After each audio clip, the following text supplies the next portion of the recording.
quick step-by-step? Well, it all starts off with, malted grains or malted wheat, if we're using, making a wheat beer. And then the mash process is going to take that malted barley or wheat and convert it to fermentable sugars for us. There's that natural enzymes within the malt that will convert the starch to sugar for us. Once we've created fermentable sugar, we'll kind of stop that process of conversion and move to our next process, which is kind of clarifying it.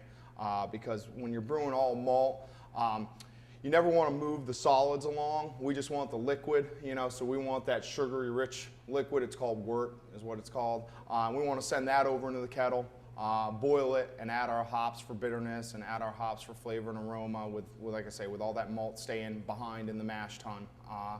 Then once we're in the kettle, we'll boil for an hour and a half, and like I said, hops for bitterness, hops for flavor and aroma. Again, we'll want solid matter to stay in the kettle. We don't want to transfer along that hop matter. We just want the now sugary rich liquid that has had hops added to it as well. We'll cool it down through our heat exchanger, send it into one of these fermenters, add oxygen on the way to fermentation because yeast is a living organism, so it needs that oxygen to reproduce and actually ferment the beer. Once you have fermentation, you definitely don't want to introduce oxygen at that point because then you would just stale the beer. And then, as you can see in a couple of our tanks, we got some fermentation going on where the yeast is, it's converting that sugar to alcohol. A byproduct is CO2.